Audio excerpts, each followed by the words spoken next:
Well, as the focus shifts to the sixth phase of polls on Saturday, many of you will be visiting polling booths in the national capitals and other parts of the country to cast your vote. Our next report by Rahul Upadhyay tells you how these polling booths are set up and what are the criteria to set up a booth at a particular location. And many of you must have visited to polling stations to cast your vote at your respective constituencies. But have you ever thought how these polling stations are get set up? Electioneering in India is a big and mammoth exercise. It involves advanced planning, execution of well-planned strategies to ensure free and fair elections. It begins with announcement of date for election. The process of setting up of polling stations follows certain norms and principles. The district election officer is assigned the responsibility to set up and publish the list of polling stations in their district. There are some principles on the basis of which polling stations are set up. These include ensuring that voters do not have to travel more than 2 kilometers to cast their vote. What we have done is on P-1 day, हम इनको dispatch कर रहे हैं. We are sending them to their polling locations. We have tell them which polling location each party will be going. So they are in the buses. They are taking their polling material along with EVMs. So sector officer will go along with them. They will set up their polling booth. They will stay there. These principles, however, are not set in stone. Polling stations can even cater to less than 300 voters in case access is a problem. For example, in a rugged terrain. In cases where the number of electors exceeds 1500, auxiliary polling stations are set up, preferably in the same building. Polling station locations are chosen carefully, usually in a government or semi-government institutions. They try to avoid using private buildings unless it's absolutely necessary.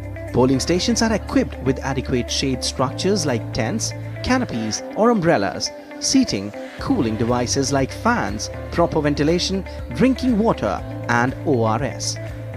In addition to this, the ECI has also identified polling stations which are likely to face heat waves based on India Meteorological Department data. These are some of the arrangements which Election Commission official make for us. Amid all these efforts, voter participation play a major role to make an election success. And for this, we must have to understand the value of our vote and we should come out and cast our vote. With camera person Anil Thakur, this is Rahul Upadhyay from New Delhi for DD India.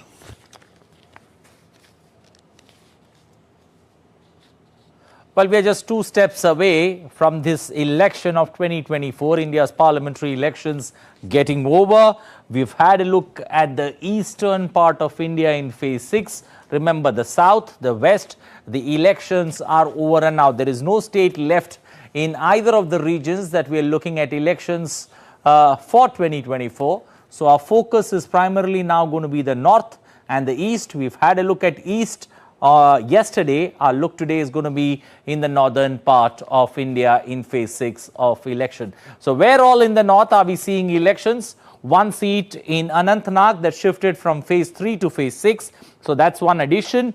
Haryana 10, Delhi 7, neighboring states there, Uttar Pradesh 14, and that's how this particular phase can be summed up. You're looking at close to, interestingly, 32 seats in this range. Firstly, Anantnag, as I mentioned, May 7th voting was scheduled, shifted to the 6th phase. So this particular seat is one that we are looking at. Haryana has 10 seats in Haryana. Remember, Haryana can be split into 3 halves. Haryana, you can look at North Haryana, South, as well as the Jatland. That's Karnal, Rohtak and Sonipat, if you put it there. When you look at the southern part, you've got Bigani, Gurgaon and Faridabad, Ambala, Kurukshetra, Sirsa and Hisar in the northern part of Haryana. Moving to Delhi, all 7 regions in Delhi, it's a combination of 4 for AAP, 3 for Congress, taking on the might of BJP, who's got a double, looking for a hat-trick in Delhi. You've got East, New Delhi, West Delhi, South Delhi with AAP, Northwest, Northeast, Chandni Chowk with Congress, and it's a combination that's come together. Will that be able to put some speed breakers on that magic run that BJP's had in 2014 and 2019? That's something worth looking out for. And Uttar Pradesh, 14 seats in Uttar Pradesh. If you look at Uttar Pradesh in particular, you can classify Uttar Pradesh into two halves, 6 seats in the Awadh region, 8 seats in the Purvanchal region. Remember, Uttar Pradesh comes to polls or goes to poll in every phase of this election. So we are in that penultimate phase, 6th phase, where we have 14 seats, but 14 interesting seats, especially seats like Phulpur, Pratapgarh, Allahabad, also seats like Azamgarh and Basti that could throw interesting numbers for us in this election along with Sultanpur. Well, now this is how the north looks like. 32 seats in the north. BJP has a lion's share, 26 seats with BJP. The BSP has got 4. The SP has got 1. The Jammu Kashmir National Conference having 1 seat there, and that's how this particular combine gets completed. Well, take a look at how, when you juxtapose it in today's times, the northern belt, 26 seats. If you look at the 2019 numbers, 26 with the NDA, 2 with the opposition bloc. 1 is that seat in Uttar Pradesh, the other is the Anantnag seat, and 4 others, that's the BSP seat that's in the others table. Well, now the eastern part, we had a look at it yesterday, a quick recap of that.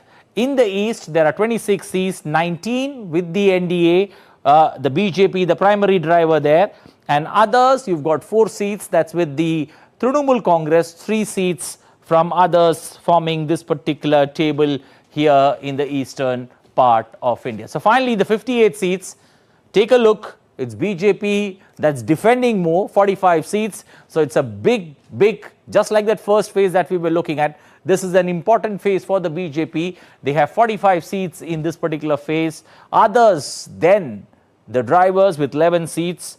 The opposition with just 2 seats in this particular phase of election. Looking at phase 6, 89% of the candidates male, 10.6%.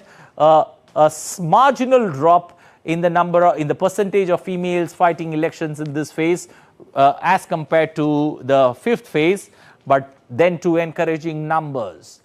Illiterate candidates in this election fray, 14, graduates and above 512. The average age of candidates in this phase is between 31 to 50 years. Almost half of the candidates fall in this category, and that's why this category is interesting. Criminal cases, 180 cases, roughly 21% of the candidates have criminal cases. Serious criminal cases, 141. And that's something that we're going to look forward to, especially in Bihar, when we discuss Bihar in particular. Crorepati's, 338. Average asset per candidate is 6 crore 21 lakhs, especially in the northern part of India, and that's why this particular phase is interesting. The rich candidates, Naveen Jindal, 1241 crores from Kurukshetra. You've got the BJD candidate from Cuttack, Santrupt Mishra, and also the AAP candidate, Dr. Sushil Gupta, who's again taking on Naveen Jindal there in Kurukshetra, the third richest candidate in this phase with 169 crore against his name. Star candidates that we are looking at, Radha Mohan Singh there fighting this elections on a very strong footing from Purvi Champaran, Lovely Anand fighting from Shiohar, Awadh Bihari Chaudhary fighting on that RJT ticket from Siwan. You've got Naveen Jindal once again back in the election fray, but changing his colors, this time in BJP, fighting from Kurukshetra. Ashok Tawar, another Congress face, now fighting from BJP from Sirsa. The former Chief Minister of Haryana, Manohar Lal Khattar, fighting from Karnal, a stronghold that the BJP looks to capture. Citadel, the Deepender Singh Hooda, fighting from the Hooda Citadel of Rohtak. Raj Babbar, changing from Uttar Pradesh, coming to Haryana now, taking on Rao Inderjeet Singh, who's looking for another term to Parliament from Gurgaon or Gurugram, and Raj Babbar taking him on. Krishanpal Gujar fighting from Faridabad.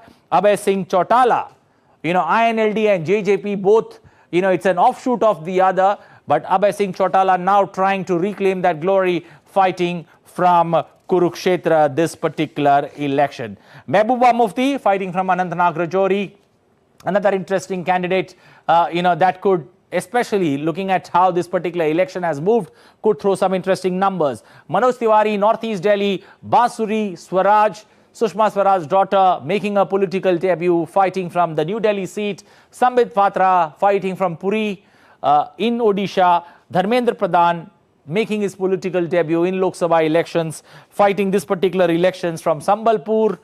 Matab, again a change in colors from the BJD, moving to the BJP now, fighting from the seat in Cuttack. Dharmendra Yadav is that battle in Azamgarh that we all are looking at, and another family member from the Samajwadi Party in the election fray for this particular seat. Finally, Menka Gandhi fighting this particular elections from Sultanpur. We got Jagdambika Pal, the chief minister for the shortest period of time, fighting from Dumbriganj. Subhash Sarkar fighting from West Bengal in Bankura. Remember, it's a doctor and there are two lawyers in this seat, in this fight for Bankura that we are looking at. Agnimitra Paul fighting from West Bengal, Mednipur, and she's taking on a Bengali cine star in this fight for, in this fight to win this particular seat for the BJP. So it's an interesting battle that you could see, especially for many seats in this phase of